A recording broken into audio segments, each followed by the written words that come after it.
Mwaramutse Yesu ashimwe.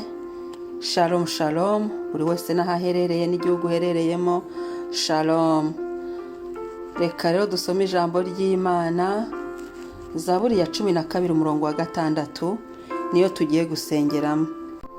Haranditswe ngo kubwo kunyagwa k'umunyamubabaro, kubwo gusuhuza umutima k'umukene, none aha ndahaguruka niko Uwiteka avuga, ndashyira mu mahoro uwo bacurira ingoni. Iki gitondo Uwiteka ahagurukijwe no kugushyira mu mahoro. Haleluya. Kubwo kunyagwa k'umunyamubabaro, ni Imana ireba abanyamubabaro. Iki gitondo Uwiteka azindukiye kureba imibabaro y'abantu, akagira icyo akoze, akagira ubutabaza azanye. Kubwo gusuhuza umutima k'umukene, ni Imana ireba gusuhuza umutima kwacu. None aha ndahagurutse, nuvuga ngo Uwiteka ahagurutse ubu nona, ubu nyine iki gitondo y'amasaha niko Uwiteka avuga, ngo ndashyira mu mahoro uwo bacurira ingoni. Haleluya. Reka dushimire Imana ituzaniye ubu buntu, itumanuyeho ubu butabazi kubw'uyu munsi.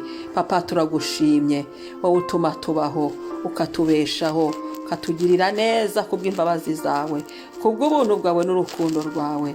Turagushimiye uyu munsi uduhaye, turagushimiye ko wamanuyemo ubuntu, kandi ubwo buntu ukaba wabonyemo n'imibabaro y'abantu.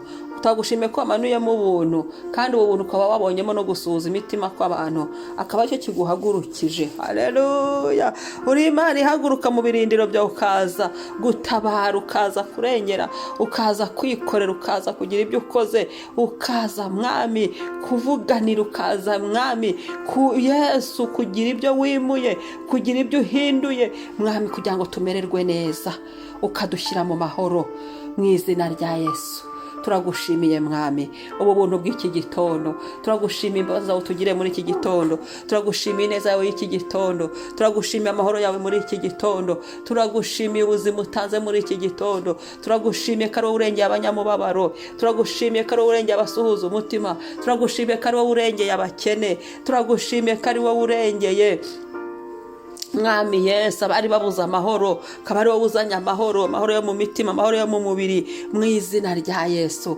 Umwuka wera w'amahoro yuzure mu izina rya Yesu. Umwuka wera w'ubuntu yuzure, kuko Uwiteka ari wihagurukiye akorere mu buzima bwa buri wese mwami.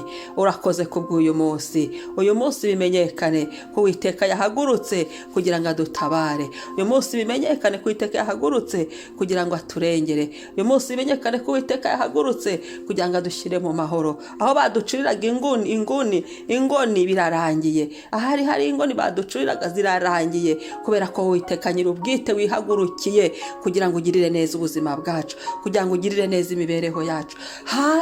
Haleluya, haleluya. Shimwa mwami, shimwa papa, shimwa ko ari wowe wikoze, shimwa ko ari wowe uturengeye uyu munsi, shimwa ko ari wowe uduhaye ubuzima uyu munsi, shimwa ko ari wowe umazeho umubabaro uyu munsi, shimwa ko ari wowe wimitse amahoro n'umunezero uyu munsi, shimwa ko ari wowe uduhagije amahoro yawe, kandi amahoro yawe ahoraho, agumaho, ntawayatwambura, kuko ari wowe ubiduhaye, wihagurukiye. Shimwa Yesu.